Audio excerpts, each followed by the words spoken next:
Magandang umaga mga ka-super radio. Magandang umaga Palawan. Magandang umaga lungsod ng Puerto Princesa.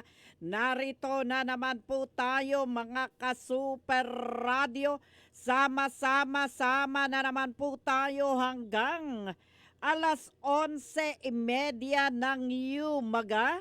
Magandang umaga sa lahat ng mga nakikinig dyan sa kanilang tahanan. Good morning!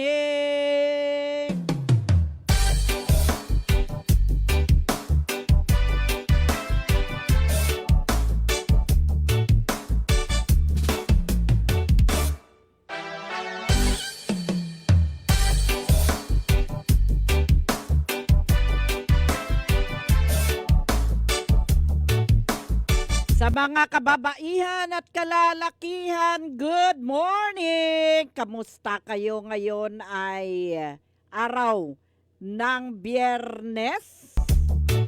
Bukas, Laba Day. Laba Day. Sana hindi umulan, no? Pagkalinggo, Plancha Day. Araw ng pagsimba, mga ka-super radio. Pero alam nyo, parang sabi natin nga ay salamat, thanks God it's Friday. Pero actually hindi yun. Hindi yan thanks God it's Friday. Dapat ang sabihin mo, bukas labada na naman! Pamalingke na naman! Kung may ipapamalingke. Paano kung wala kang maipamamalingke? Nga.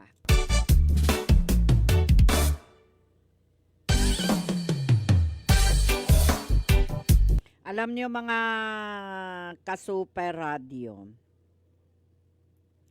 sa panahon ngayon, no? Meron akong kwento. Bakit hindi lumalaban yung mga agila sa uwak? Alam mo ba? Alam niyo ba mga ka-super radio na ang agila never lumalaban sa uwak? Oo, totoo yun.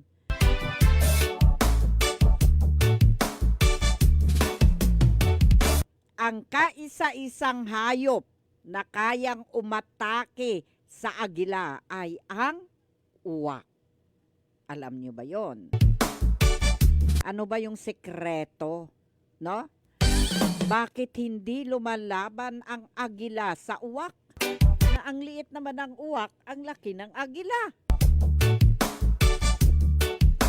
Alam niyo yung sekreto dyan, magtuturo sa atin ng aral sa ating buhay. Bakit?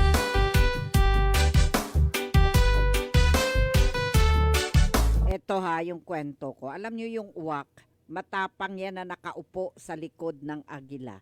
'Di ba nakita niyo minsan sa picture, yung agila lumilipad, ang uwak sa likod ng agila? At ang ginagawa niya, tinutusok ang liig ng agila. O 'di ba nakakainis? Ganon yung uwak, no? Nadidistract ang agila. Kaya nag-aaksaya ng enerhiya. Hindi maka-flop sa kanyang pakpak. Kaya hindi makapag-away. Kasi ito palang uwak pumapatong sa likod ng agila habang tinutusok ang liig ng agila. Ayan, totoo yan ha. Totoo yan.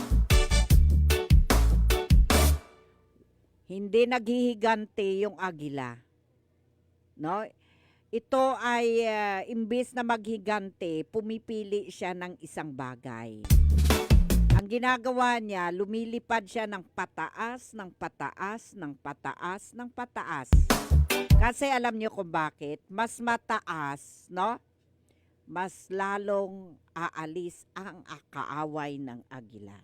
Kaya ang ginagawa ng agila, instead of fighting back, no, imbes na awayin niya pabalik o gumanti sa uwak, ang ginagawa niya, lumilipad siya ng pataas, ng pataas. Nag-i-elevate siya sa paglipad, no? Ganyan ang ginagawa niya. O, di ano mangyayari? Itong uwak, hihina yan sa hangin. At habang tumataas, no, hindi yan makakaya ng uwak. Kaya mangyayari, itong uwak, hihingal, manghihina. Anong mangyayari sa uwak? Mahuhulog. Ganon yung technique, no? Alam nyo, sa tagumpay natin sa buhay, no? Minsan, yung pagtaas natin, pag-angat, no? Minsan, isa din sa dahilan ng ating pagbagsak. Isipin mo hindi lumalaban ang agila. Hindi nakipag-away pabalik ang agila. Pero pasimple lang siya. Ha? Pasimple lang siya. Lumilipad siya ng paakyat, ng paakyat, ng pataas, ng pataas. O, ano mangyari? Tatalunin niya ang uwak. Okay? Anong lesson ang mapupulot natin dyan? Hayaan ang mga uwak na tumusok. Kumbaga sa tao, kunyari na chichismis ka, 'di ba? O, sinisiraan ka, nilalaglag ka, no? Minsan, 'di ba? Minsan nangyayari din 'yan kahit sa trabaho 'di ba? Behind your back, ilalaglag ka, sisiraan ka. Tama? Ichichismis ka. Pupunain ka habang nakatalikod ka. Anong lesson dyan? Wag mag-aksaya ng oras na magkisali sa mga negative. Hayaan nyo silang tinutusok-tusok kayo. Ang gagawin nyo, no? Tumuon kung papaano palaguin ang sarili ninyo. Umangat ka sa itaas, ng pataas, no? Yun ang laro dyan. Hindi lahat makakasunod sa iyong pag-angat. Tandaan mo yan, no? Hindi lahat makakasama sa mataas na lugar. Kasi, ang pagtaas kung minsan, masosuffocate sila sa kanilang ingay. Kaya imbes na lumaban o gumante, wag nang gumante, no? Umangat na lang ng umangat. Wag nang pumatol sa away. Gawin mo na lang kung anong direksyon mo sa buhay. Anong mga plano mo sa buhay, yun ang gawin mo. Hayaan mo sila pag-usapan ka, hayaan mo silang ilalaglag ka, hayaan mo silang sinisira ka. Sino bang lalabas na mali o masama? Sila. Kasi hindi natutulog ang Diyos. O pag-uusapan ka behind your back, hayaan mo sila. Enjoy nila yung pag-uusap. Basta ikaw nakafocus kung paano mo mapalago ang buhay mo. Ganun lang yon. Alam nyo, sa buhay natin, kahit ano pa yung marating mo, ano pang maabot mo, no? Yayaman ka pa kahit pa sabing ikaw ang pinakamayaman, ikaw pinakasikat na mga abogado, ikaw ang pinakamasikat na judge, o ikaw yung pinakasikat na doktor, o ikaw ang pinakamayaman sa mundo. At the end of the day, anong mangyayari sa atin? Rest in peace. Pare-pareho yan. Lahat. Walang exemption, no? Kailangan tayong focus lang sa buhay natin, paano palaguin, no? At magdasal at matutong magpakumbaba. Minsan kasi tayo, alam niyo ugali natin, minsan sobra tayong busy. Kung paano natin habulin yung mga pagyaman, paano natin habulin yung mga yung mga posisyon, paano natin habulin yung mga kasikatan, no? Pero hindi natin naisip ano ba ang importante sa buhay natin. Real talk lang, no? Minsan may mga politiko pa katulad sa mga issue ngayon, yung mga ano tawag niyan, yung mga involved sa corruption, no? Nabubuking man o hindi nabubuking, pero basta gumagawa ng corruption, anong mangyayari? Tataas ka nga, aangat ka nga, 'di ba? Yayaman ka nga, pero hinakalimutan mo yung dignidad ng mga anak mo, dignidad ng pamilya mo na nadadamay sa pagkasira dahil sa kagagawan mo sa pagiging korap mo. Ganun yun.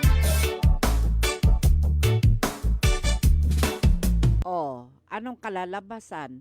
Naabot mo nga manlamang sa gobyerno, nanlamang ka sa mga tao, pero at the end of the day, doon sa langit o sa impyerno, hindi mo madadala yung pinanlalamang mo, yung kinurap mo. Ano mangyayari, ha? Rest in peace pa rin tayo. Pare-pareho. Sinong talo? Ikaw. Bakit? Kasi wala ka pa namatay, sunog ng kaluluwa mo sa impyerno sa kawalan mo ng konsensya. Alam nyo, yung pag-angat natin sa buhay, mas masarap kung may kasamang respeto. May kasamang pagpapakabuti sa kapwa. Kasi anuman yung narating natin, anuman ang yaman natin, wala tayong madadala. Ang madadala lang natin ay yung mga sinasabing rest in peace.